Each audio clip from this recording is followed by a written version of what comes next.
We're two hitchhikers.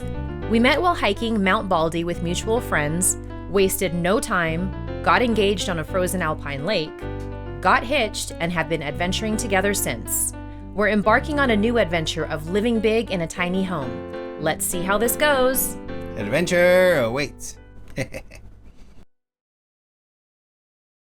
Well, all right, now that we have all of the plumbing in place and secured, as well as the gas lines, we can now finally put insulation under the floor. And this will hopefully just seal in all of the nice, warm, cozy air that we're creating with the Cubic Mini stove. So insulation time, here we go. Actually, here we go.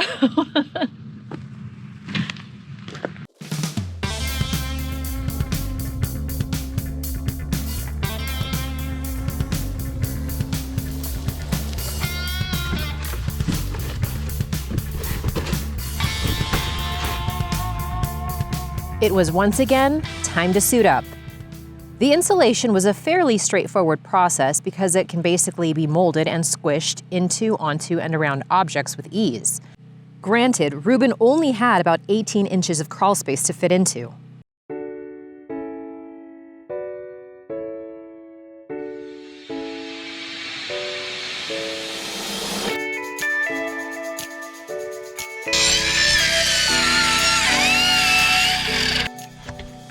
The more challenging part was fitting the panels up and in to each nook and cranny. Although much less messy, this took a bit longer because of all of the cuts that had to be made. All right.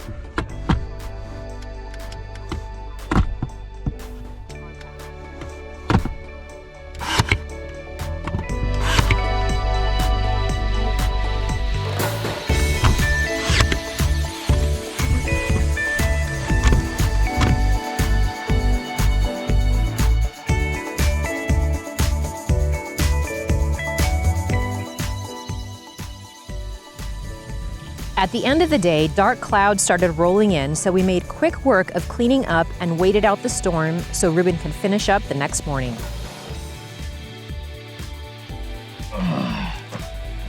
Last nail. We are officially insulated. Woohoo! Finalizing this last step in insulation is another major milestone for us.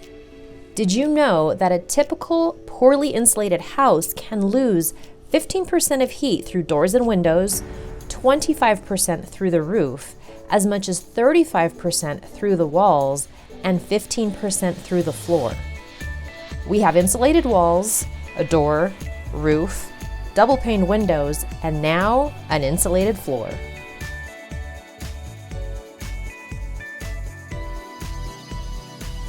We have noticed a difference in our indoor temperature. For one, we can actually walk around barefoot without our feet freezing. Without the wood stove burning, we are noticing an average of 20 degrees warmer inside now. With the wood stove burning, we're layering down to t-shirts and shorts because we are actually on the warm side.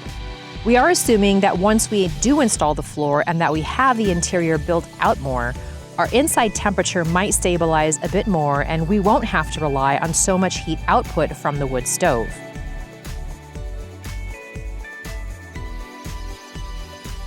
We do have a mini split that can regulate heat and cooling, but that is a future project for once we actually get the solar system set up.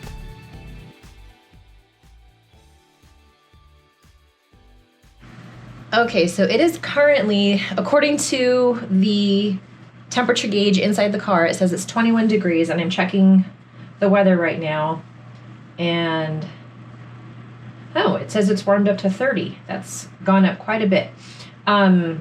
Yay, 30 degrees, it's warm. It's still below freezing. But, so this is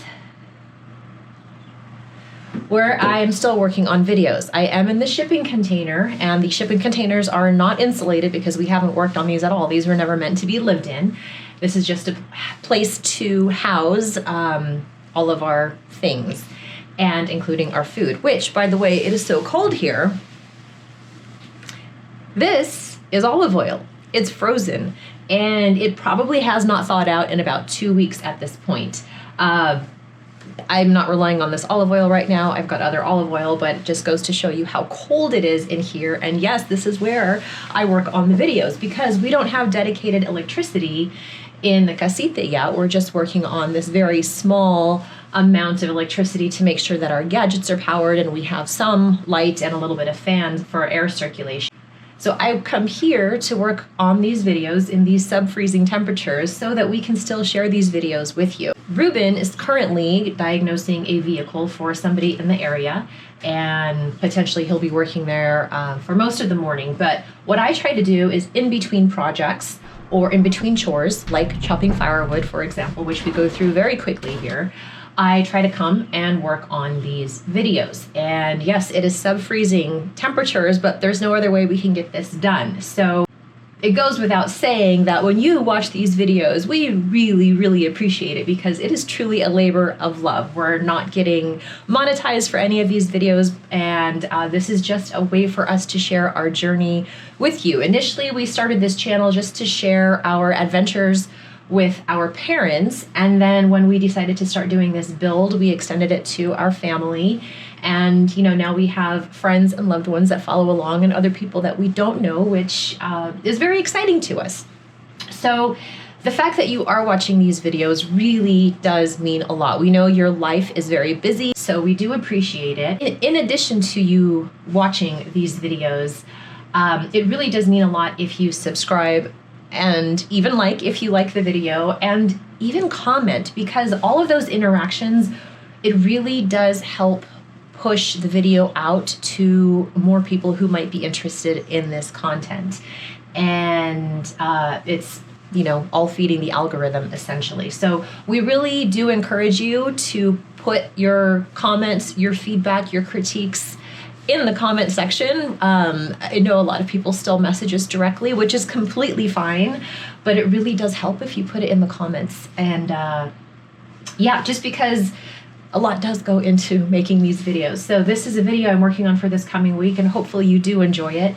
It is, so far, well, obviously I can tell you that we've got the insulation complete in the floor, and that's very exciting because the temperatures did drop an additional 10 degrees at night. So now we're in the low 20s at night, high teens, and that floor insulation is making all of the difference. A question I do want to throw out there is, if anybody knows a good way to chop firewood down to about 6 inches in length. Now we know wood splitter can split the wood down the center, but the wood splitter is good for standard size fireplaces. Now our cubic mini wood stove is much smaller, so we have to cut things down to size quite a bit. And I'm doing a lot of that manually with the juniper wood. Fortunately, the juniper is a softer wood and I'm able to do that. But with the harder wood such as oak and sometimes even the pine, we're having to use the miter saw, and it is it's putting a lot of stress on the blade. So if any of you have a idea or know of something that chops wood down to smaller sizes, please let us know by putting the information down in the comments or any suggestions that you might have.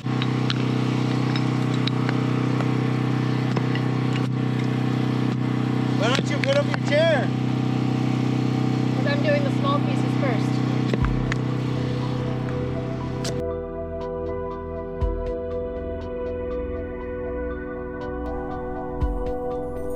We decided some kind of outdoor relaxation space was much needed despite the cold, so we carved out the late afternoon to build a fire pit. As it turns out, this is pretty much the exact same spot we had it before when we used to visit and camp here. This is the view we came here for, and this is the view we decided to build here for.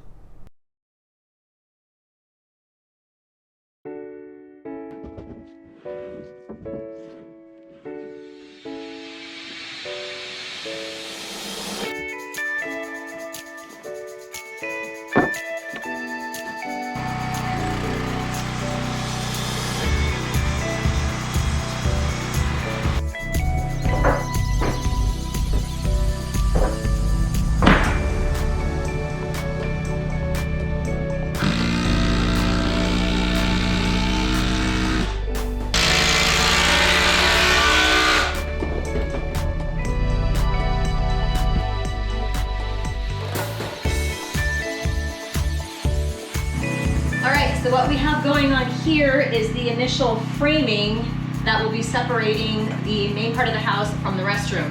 So what we've got here is we've got 24 on center and 16 on center. This one's 16 on center, we're gonna do another 24 on center.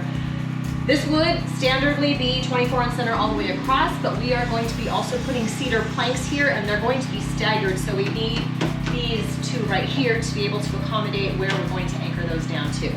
And we're getting close.